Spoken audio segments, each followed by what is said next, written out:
News 7 Tamil, பொறுப்பும் பொது நலமும்.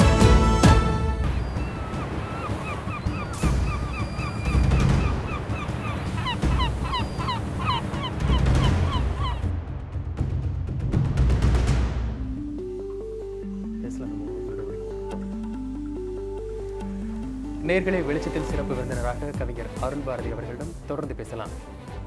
சார், உங்களுடைய படைப்புகள் எல்லாமே ஆய்வுகளுக்காக எடுத்து செல்லப்பட்டிருக்கு. நிறைய கல்லூரி மாணவர்கள் அதை ஆய்வு செய்கிறாங்க. எதை சார்ந்த அந்த எழுத்தை அவங்க ஆய்வுக்காக எடுத்துக்கிறாங்க, அதில் இருக்கிற சிறப்பு விஷயங்கள்லாம் என்னென்ன, எதை மனசில் வச்சுட்டு அந்த படைப்புகள் எல்லாம் நீங்கள் எழுதுனீங்க? அந்த இரண்டாவது தொகுப்பு தான், மண்ணோடு போராடும் வேர்கள் அப்படின்னு சொல்லி ஒரு கவிதை தொகுப்பு. கவிக்கோ அப்துல் ரஹ்மான் அவர்களுடைய வாழ்த்துறையோடு வந்தது. அது கிட்டத்தட்ட என்னுடைய பாலிய வயதிலே எழுதின கவிதைகள் தான். அதை தொகுத்து இப்போ சமீபத்தில் 2011ஆம் ஆண்டு புத்தகமாக வெளியிட்டோம்.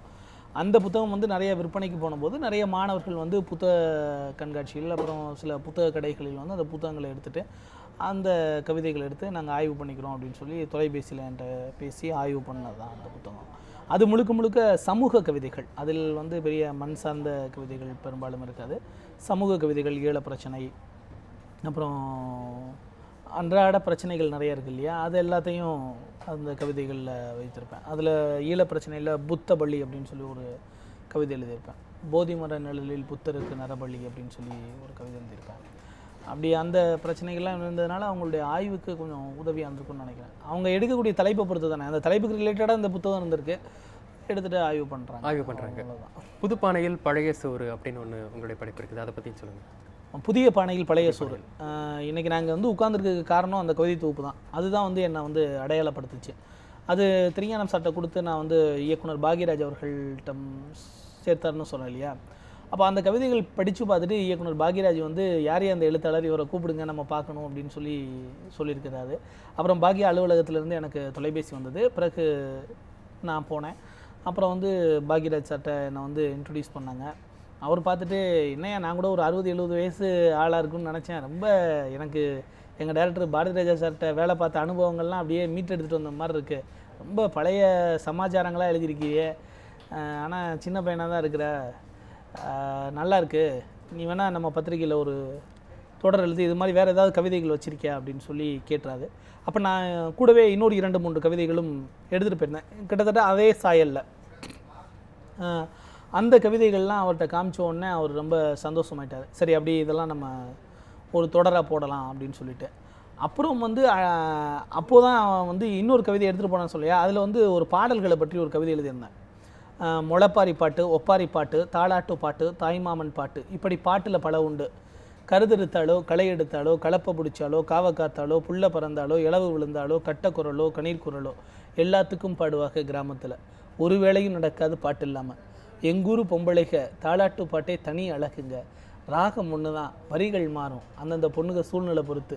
பிறந்த வீட்டு நினப்போ புகுந்த வீட்டு கொடுமையோ தாளாட்டு பாட்டிலே சொல்லி எழுதுருவா. குழந்தை கண்ணை சந்ததும் கண்ணை தொடச்சிக்குவா.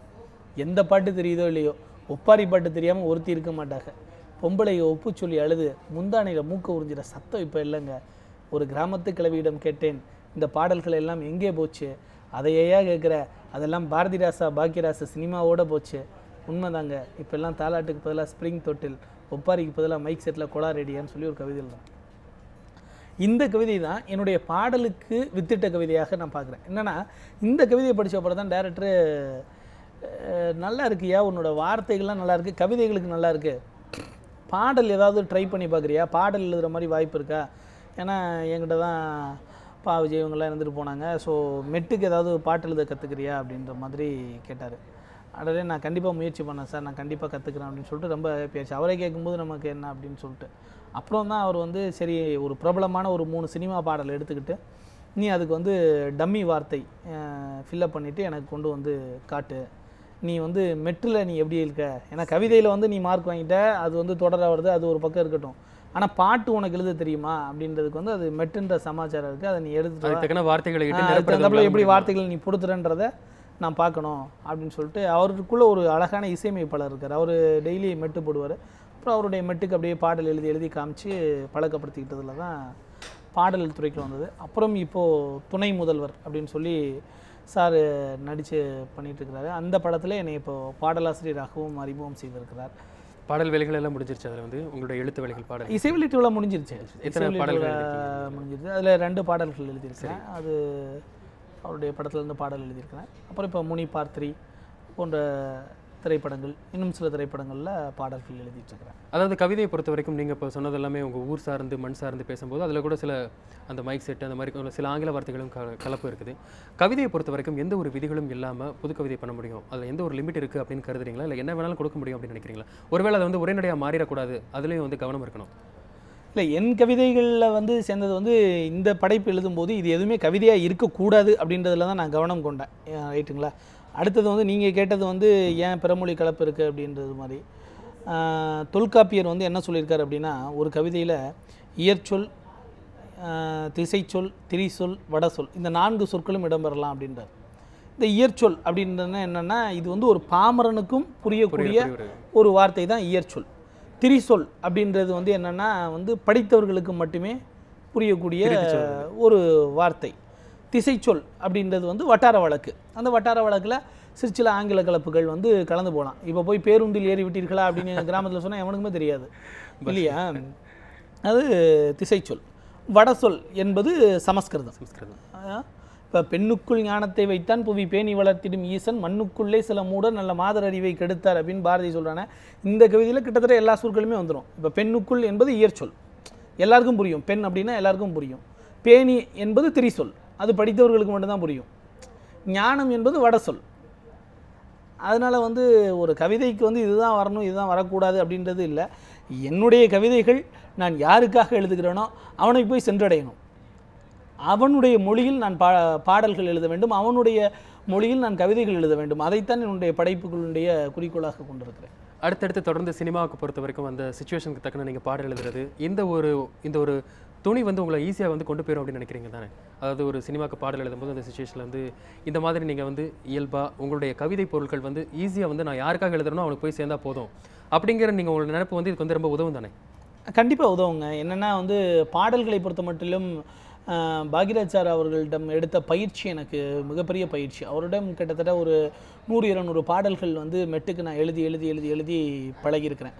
அதுக்கப்புறம் வந்து எந்த மாதிரியான சூழல் கொடுத்தாலும் அந்த சூழலுக்குள் உள்வாங்கி பாடல் எழுத வேண்டும் அப்படிங்கிற கட்டமைப்பு உண்டு பாடலுக்கு. கவிதை மாதிரி இல்லை. அதே மாதிரி அவர்கள் சொல்கிற சூழல் இருக்கணும், அப்புறம் அந்த மெட்டுக்குள்ளே வார்த்தைகள் இருக்கணும், அப்புறம் ஒரு காட்சியாக இருக்க வேண்டும். அந்த வார்த்தைகள்லாம் விஷுவல் பண்ணும்போது அந்த காட்சியாக இருக்கணும் அந்த பாடல் வரிகள். இப்படி போன்ற அந்த சின்ன சின்ன இலக்கணங்களை எல்லாம் நான் இயக்குனர்கிட்ட இருந்து கற்றுக்கிட்டேன். அதனால நான் வந்து எந்த மொழியில் கொடுக்கணும்னு நினைக்கிறேனோ, எப்படி என்னுடைய வாசகர்களுக்கு என்னுடைய கவிதை போய் சேருதோ அது மாதிரி திரைப்பட ரசிகர்களுக்கும் என்னுடைய பாடல் போய் சேரும் வண்ணம் பாடல் எழுத முடியும் அப்படின்ற ஒரு நம்பிக்கை வந்து எனக்கு இருக்குது. அதே மாதிரி இப்போது உங்களுடைய பாடல்கள் எழுதும்போது, திரைப்பட பாடல்கள் எழுதும்போது ஒரு மண் சார்ந்திருக்கலாம் அல்லது வேறு ஒரு இயல்பு சார்ந்து அந்த மரபு சார்ந்திருக்கலாம். அங்கே உள்ள வட்டார மொழி அந்த மொழிக்காக நீங்கள் வந்து மாற்றி பாடல் எழுதணும் அப்படிங்கும் போது வந்து அதை எந்த அளவுக்கு புதுப்பிச்சுக்கிறீங்க உங்களை நீங்களே வந்து எல்லாத்தையும் தெரிஞ்சுக்கிறதில் கேட்குறேன். ஆமாம், அதற்காக இன்றைக்கி தான் நிறைய சமூக வலைதளங்கள் வந்துருச்சு, நிறைய வளர்ச்சிகள் வந்துருச்சு.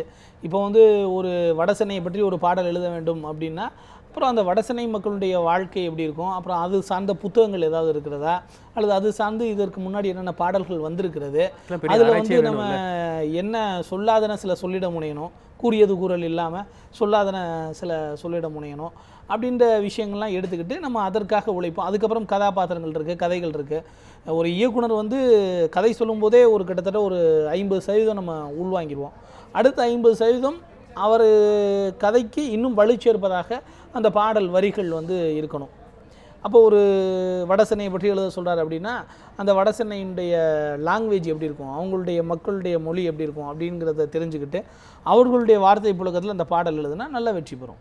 அடுத்ததாக நம்ம ஒரு கவிதை வந்து ஒரு மொழியிலிருந்து இன்னொரு மொழிக்கு மொழிபெயர்க்கப்படும் போது என்னென்ன விஷயங்கள் வந்து அதிலிருந்து குறையாமல் அப்படியே இருந்திருக்கணும், அதே போல் என்னென்ன விஷயங்கள் சேர்த்தா அது வந்து இன்னும் இவங்களுக்கு இயல்பாக போய் சேரும் அப்படிங்கிறது.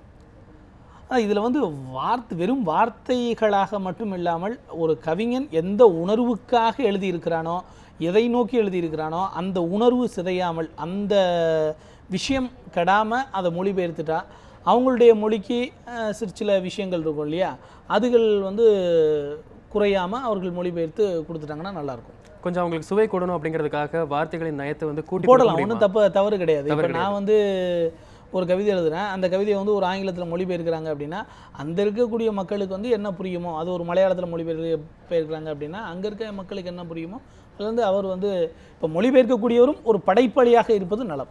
உங்களை பொறுத்த வரைக்கும் ஒரு சந்தோஷத்துக்கு கவிதை எழுதுனா நல்லாயிருக்கும், ஈஸியாக உங்களால் முடியும், ரொம்ப கம்ஃபர்ட்டாக ஃபீல் பண்ணுறீங்க அப்படின்னு சொல்லுவீங்களா?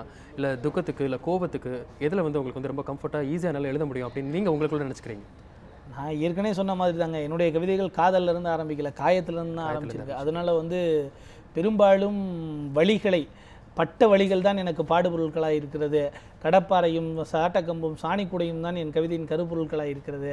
அதனால் வந்து மனிதர்களுடைய வழிகளை பாடுவதில் வந்து எனக்கு வந்து ரொம்ப இயல்பாக இருக்கும் அப்படின்னு சொல்லி நினைக்கிறேன். அதே மாதிரி நம்ம மறந்து போன கலாச்சாரங்கள், பண்பாடுகள், நிறைய விஷயம் இருக்குது இல்லையா?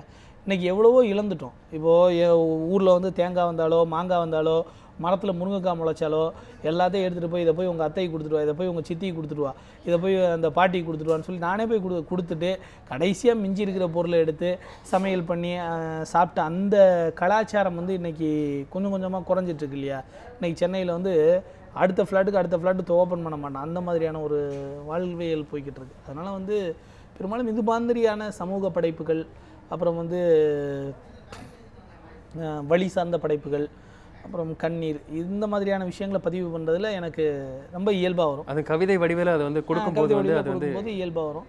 சந்தோஷத்துக்காகவும் பாடல் எழுதலாம். பாடலாசிரியரான பிறகு காதல் கவிதைகள் தான் இன்றைக்கி நிறைய பாடல்கள் வருது. காதலை பற்றி தான் நிறைய பாட்டு இருக்குது. அதை மையமாக வச்சு தான் அதனால் வந்து காதல்களை பற்றி இப்போ நிறைய எழுத ஆரம்பிச்சாச்சு.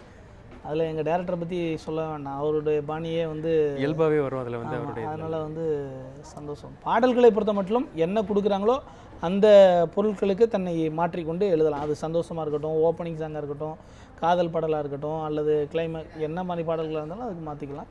கவிதைகள் என்பது கவிதைகளை வந்து இயல்பாக வந்து எல்லா இடத்துக்கும் கொண்டு போய் சேர்க்க முடியும். அதில் வந்து எந்த அளவுக்கு வார்த்தைகளை மாற்றி அதை வந்து கொடுத்தும்போது அது அதோட நயம் வந்து கூடி போகும். இப்படி பல விஷயங்கள் குறித்து பேசுனீங்க. வெளிச்சத்தில் சிறப்பு விருந்தினராக கலந்துக்கிட்டு நியூஸ் 7 தமிழ் நேயர்கள் சார்பாகவும் நியூஸ் 7 சார்பாகவும் உங்களுக்கு மிக்க நன்றி தெரிவிச்சுக்கிறோம். நன்றி வசந்த்.